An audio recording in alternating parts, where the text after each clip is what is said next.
What's happening, everybody? I'm back. It's me, your resident supervillain, Mr. J. Washington, and I'm here with another interview with another member of the NJPW roster. And this time, I'm talking Yes, to sir. the other half of the Guerrillas of Destiny, a member of the Bullet Club, one half of the former IWGP Tag Team Champions, the Silverback, Tanga Loa. What's happening, bro? I'm good. Thank you for having me, man. Hey man, it's all good, man. We was talking before we started recording, man. I was like, "Oh, this brother's hurting right now. I already know the pain." So, like, we gonna make it happen. So first and foremost, how are you doing throughout all this craziness and this insanity in the world?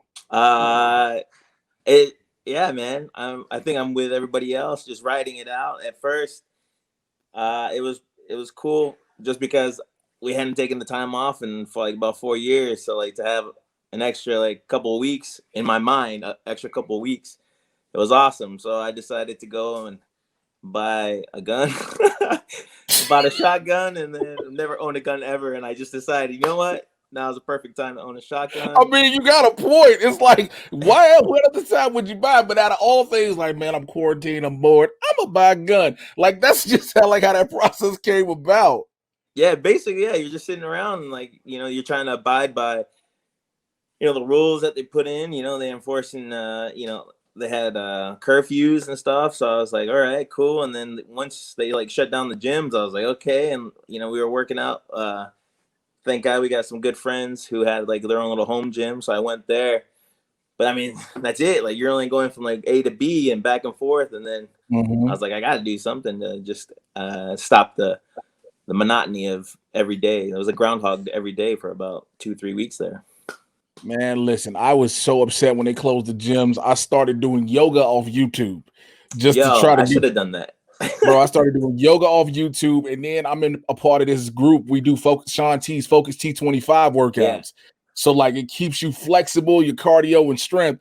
And I was like, I'm cool, but I still want the gym back. You know what I'm saying? Yes. Like I'm here in LA, but I live in Chicago. So I go home to visit a lot because Yeah. the gyms are open. And I know people that got gyms. So I'm like, that's what I'm gonna do when I'm here at the crib. Man. So you guys just recently got a chance to do some of the tapings for NJPW for the US version and be back in the ring. How was that feeling for you after this extended time off? It was absolutely wonderful. It's your job, it's your profession, it's something you love to do. So when that's taken away from you, you're at a loss a little bit. And your mind starts to play tricks on you a little bit. And so once we started taping again, I mean, the first day back, I was just happy, a bit worried, because I wasn't sure if I was going to be physically in shape for the ring, because it's all that ring rust. I tell people all the time, like a lot of people like, yo, my cardio up all this, I can do all. I'm like, hey, bro, regular cardio ain't ring cardio. Until you training and running those ropes back and forth when they making you run on time drills, like stop it. Like you don't understand. So I feel where you're coming from with that. So yeah, just a little bit nervous about that. But as far as like the creative flow and just to know that live wrestling was going to be happening again, and not only was I going to participate in it, but actually I was going to get to watch matches. I enjoy that, watching live matches, even if it's just like at a school, and watching like up and coming wrestlers, try to find themselves and then work on each other, how to do certain things and how to put matches together. It's really cool. You've had an interesting journey throughout your entire career. I've noticed it's taking you so many different places until where you are now at home, I could say, with NJPW. Do you think do you think your journeys have shaped out who you are as a performer? I think so. There's that old saying our dad used to tell us all the time, like it takes a village to raise a child. So during that time, like everything's a learning experience. You're getting a taste of how some people teach wrestling, how they handle certain situations, and then there's different vets in different places, and so you're learning constantly and trying to figure out a little bit of something from everybody to find yourself. And some people get it immediately, and then some people it just takes a while. I feel like it's taken me just a little bit, just because at the time I was by myself. I'm grateful to be working with my family, now in New Japan. It's awesome, and I'm grateful for that. But at the same time, to be by yourself, it's nice, you know, to try to figure out things on your own, not have that Mhm. security of your family being there with you all the time, and then for you just to like really journey, excuse me, journey out on your own, and find yourself during that time. That's great to hear, man. Because again, you hear a lot of people who may sound jaded sometimes from their travels and journeys, but from talking to you right now in this brief time, it seems to have matured you to understand more about the business as a whole. Yeah, luckily, you know, everybody knows, I hope, that our dad was in the business. So Right. we had scenes at times he went through that. So we got a little taste of it. And so I know initially when I was let go with WWE, uh, it sucked, but I understood. I mean, it's part of the business. So then Mhm. you figure out what had happened, how do you learn from it, and how do you move forward and try to, you know, be better than you were. So let's go to the part where you're moved forward and you're brought in as a member of the Bullet Club with your brother. What was that anticipation like for you? You already said you love working with family, but you know you going on this major scale again overseas. How was that thought process for you? Uh, Mixed emotions, and then also with the mixed emotions, like mixed thoughts as well, because you're holding yourself to a standard because you represent not only your family, but now you're going to represent the Bullet Club, and being that Tomo is a founding member, you Mhm. know, just because he's my brother, I mean that's one thing, but he is a founding member of Bullet Club, and Bullet Club is a well-established group, and uh, very, very good wrestlers have come from that group. So to come in and to represent Bullet Club, you know, you got to bring your A game, and you have to have the mindset that you are a person with a game. That's a great way to have it. I asked your brother this question. I'll ask you the same thing because fans asked this. This is not from me. This is from Yeah. fans when I put it out there. They wanted to know. I've heard your brothers when you check out that interview. They want to know when will your stateside fans see y'all in AEW? Your brother had some very interesting thoughts, and I want to hear yours. Uh, I Another one of those stupid things, those cliches and those quotes we always use is like never say never. Mhm. Anything's possible. Uh, the door for opportunity is always there, whether or not it's there for us or for Right. someone else, you know. But I know it's there. Uh, but I mean, as of right now, I know I cannot appear on AEW for the next year. So, so we'll see Woo, a after that year? year, maybe. Damn. Okay, so at least we know that's not happening anytime soon when it comes to you. Unfortunately, a year. Damn. Well, damn. Somebody was like, he better not show up no goddamn way for a while. Like, damn. I want to ask you something that, as a wrestler myself, I would only be able to ask this. We have so many spots that we do in so many different matches over the years. We hit the road and hit the ring. What would you say would be one of your most memorable spots you've ever done? I don't know. Uh, I think I was discussing this with someone else. It wasn't so much the spot; it's just the match with the Briscoes. I think it was like our first like real. I think it was our first like pay-per-view big match with them, and Mhm. I suffered a minor concussion. In the corner, send in Jay.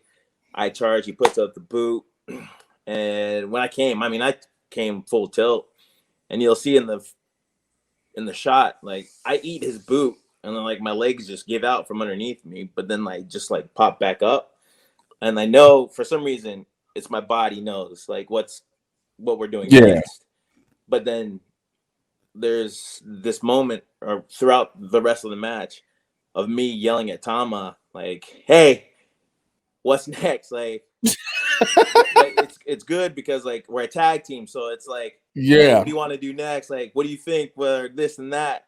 And for some reason, like my mind is connecting somewhat to what Tama's saying, and also like for some reason, you know, you go over a match 100 times in your head, so it almost Absolutely. becomes like a legit script.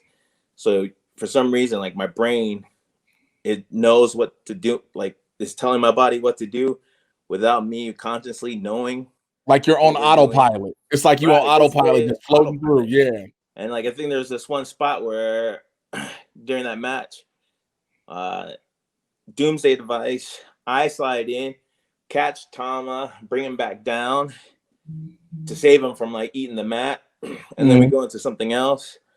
And then there's like another in that same match. We mimic the same thing that Barbarian and our dad used to do, which was the backdrop catch power bomb. But this time I had caught, and I think it was just because of my positioning and consciously I wasn't really aware of where I was. But I catch chicken wing boy. I think it's Jay. Yeah, Jay, yeah. On my Mark, shoulder. yeah, Mark. Mark, thank you. And I always call him chicken wing. And I just gave him a power bomb from that position instead of like a true power bomb. I just caught him on my shoulder and I just threw him down. And then I just look at my brother after that. I'm like, what are we doing next? Not realizing like we're in a match still. Like I was just out of it.